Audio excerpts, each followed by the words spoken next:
Hey, what's going on everyone? Justin again, as always. Thanks for watching my channel. Welcome back. So, didn't see Jeff today. A lot of stuff kind of going on right now with the pandemic, and we're having more and more cases in our area. So maybe he's kind of keeping his distance for right now, not too entirely sure. I'll probably call him sometime on Friday to make my over-the-phone payment. It's probably the safer thing to do anyways.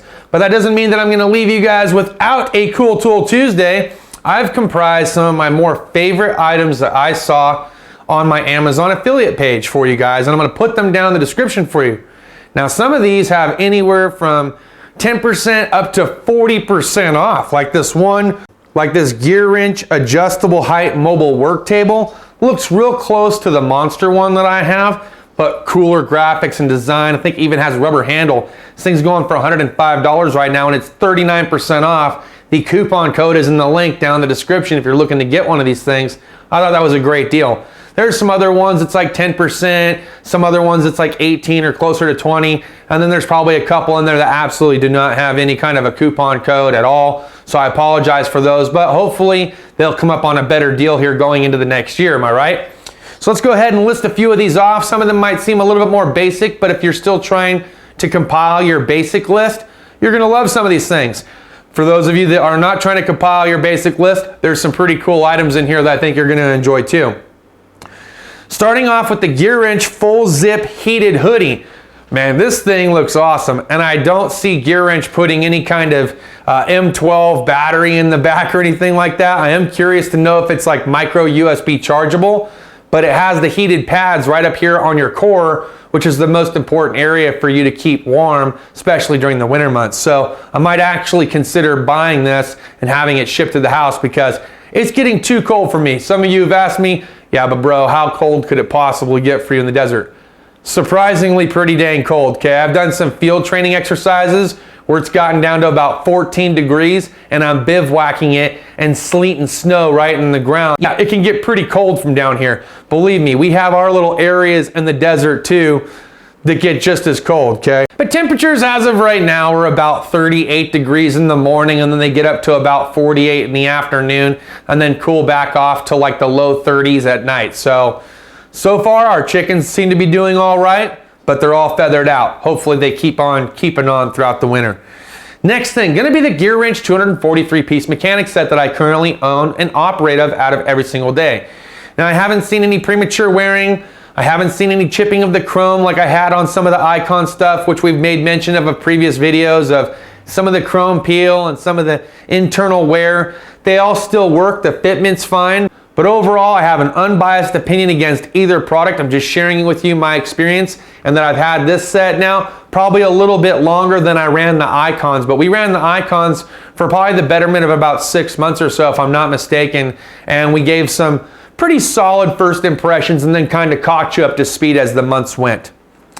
Next thing, these Gearwrench XX hose pliers. So I did find myself working on an older Toyota. I think it was like a 94, might have been even a 92 Toyota pickup of some kind. But I digress. These X-beam style hose gripping pliers look like they might have been very beneficial in this situation where I had to get down pretty far down underneath the intake to pull the one hose up that comes up and goes underneath. So might have been beneficial to have something like that.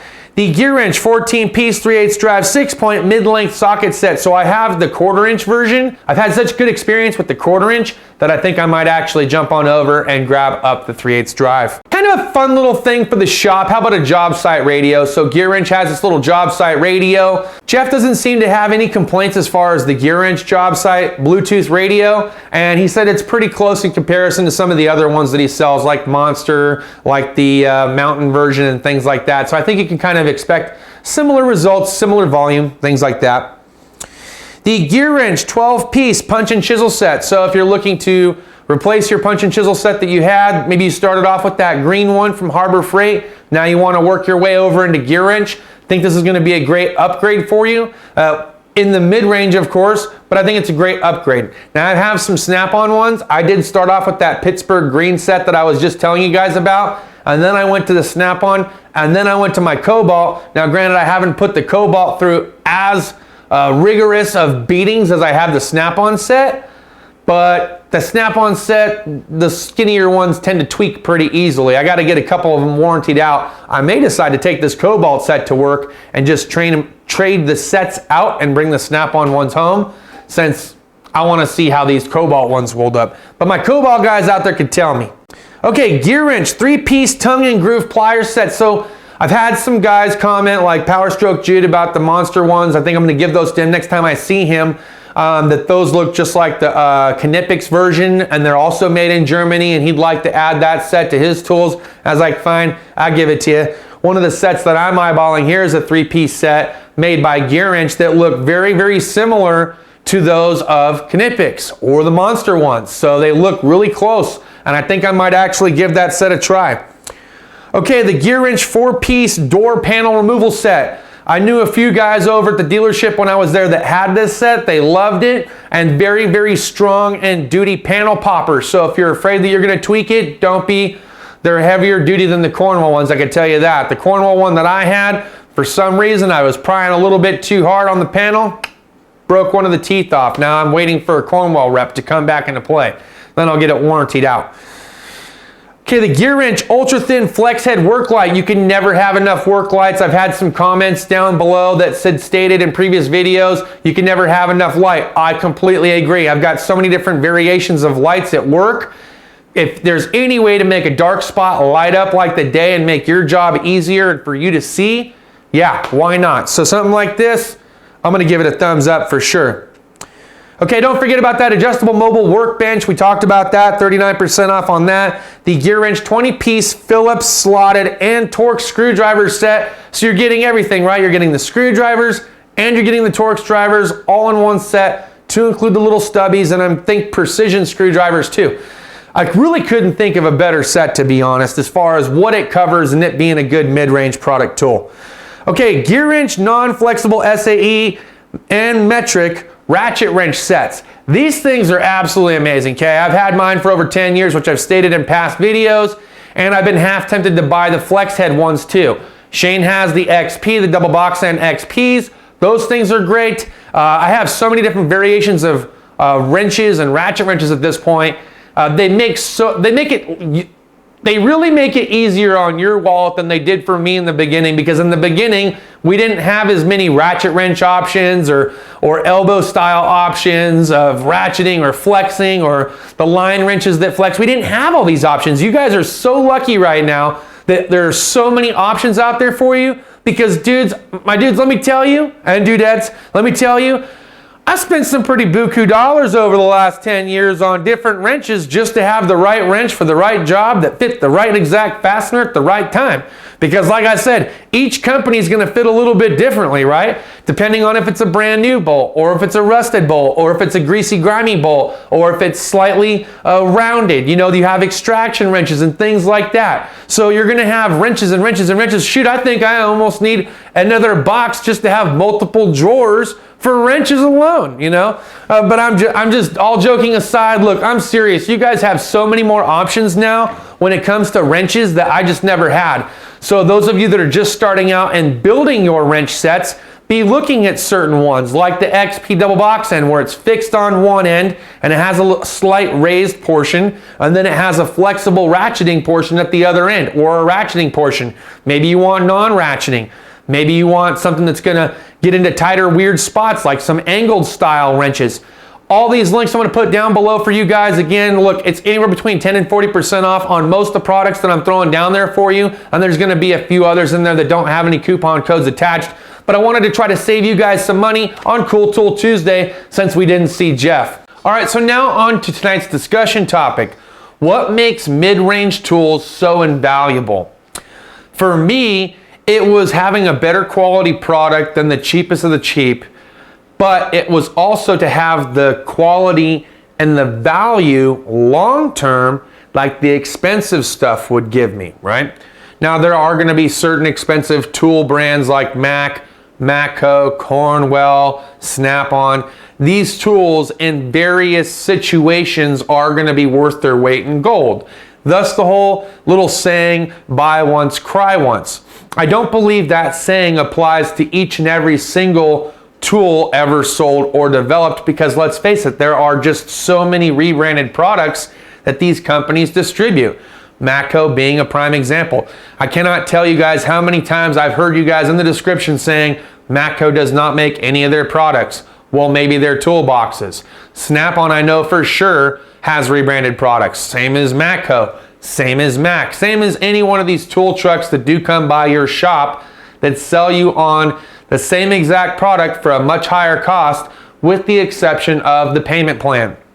Whether it's an RA account or on-truck account or a credit account that you hold like a credit card where you're making a monthly payment and it's charging you interest, these payment plans can be so small, it almost makes you feel like it's worth its weight in gold, because you could pay a little bit over time and have the tool that costs a lot right now. And that is exactly how I got sucked into this, not just in the beginning stages of my mechanic life, but even still a decade later.